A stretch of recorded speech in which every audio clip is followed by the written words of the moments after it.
was, her importance to the rebellion. The assumption was that she'd been taken for interrogation. The kind of interrogation that includes cocktail dresses and champagne, going by that newscast. Exactly. This footage was broadcast on official Federation channels earlier in the week. The Vila Congress is Federation saber-rattling, the great and the good coming together to discuss the future of the galaxy. Dana snorted. A show of force, she added with ill humor. And unity. The Federation working together to help planets still suffering from the effects of the war. Why is Maya there? It was Avon, not Grant, who answered my question. The two of them were becoming quite the double act. In 3 days' time, Maya was to address the Congress to denounce the rebellion publicly. She wasn't arrested. She defected. Since her disappearance, key rebel operations have been compromised. Secrets the Federation could never have discovered are suddenly public knowledge. It could only be Maya. Vila suggested she could have been interrogated after all. Avon cut him dead. Did the girl look like a torture victim? He ordered Zen to continue playing the report. On the screen, a tall, immaculately dressed man sidled up to Maya, an arm slipping around her waist. The image paused again, catching Maya mid-smile. Bryn Krellin, Federation Intelligence. He never leaves her side, day or night, if our intel is to be believed. Trust me, she's turned. I still don't understand why she would be addressing the delegates. She's the Federation's new poster girl. The message is clear. The Federation is strong but fair. Come to us and we'll listen. Your grievances will be heard, and your past sins will be forgiven. Vila noted that the jewels and the high society balls wouldn't hurt either. Avon agreed. The Federation did seem to be trying to buy support. Riches, amnesty, and a new start. Whatever the reasons for her defection, Maya cannot be allowed to make her speech. And we're being sent in to get her out before the damage is done? Not exactly. Then what exactly?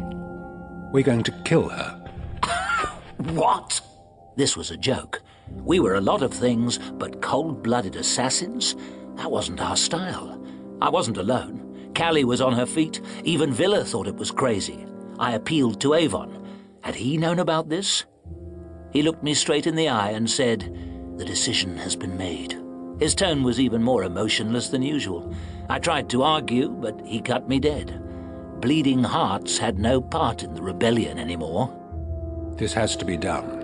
You see that, don't you? No, I don't. No, we need to send a message to the Federation, to show them we mean business.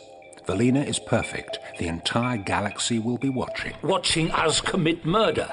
Avon, we are not guns for hire. You won't get your hands dirty. I'll be the one pulling the trigger. I've done it before. Why am I not surprised? Do what you have to. I want no part of it. It's not as simple as that. Did I really think it was going to be? Avon had made up his mind. Taking the Liberator into orbit round Valina would be too risky. We needed to sneak under the detectors. Avon had secured the use of a smaller ship from a contact at the Maiden trading post. Apparently the conversation was over.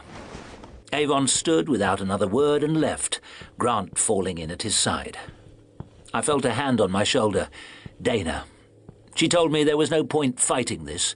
Standing up to Avon would just make him more determined. Vila made some crack about that's why he was going to lie down. They'd already given in. Yes, Dana was trying to convince me that it would be better if I went along with Grant to keep the newcomer in check. She said that she didn't trust him either. But could I trust her? Without stopping for breath, she started telling me how she'd developed a new weapon for the mission, a sniper rifle that could be broken down into shielded components and hidden in our clothing. Grant had even said he'd never seen a weapon like it. Grant had said. Avon had shot Grant's sister. I got that. He obviously felt he had a duty to the man. But Anna had been a traitor. Avon was letting guilt cloud his judgment. He would never have committed us to such a foolhardy mission before Grant came on board. The mercenary had a hold over him, an influence that put us all in danger.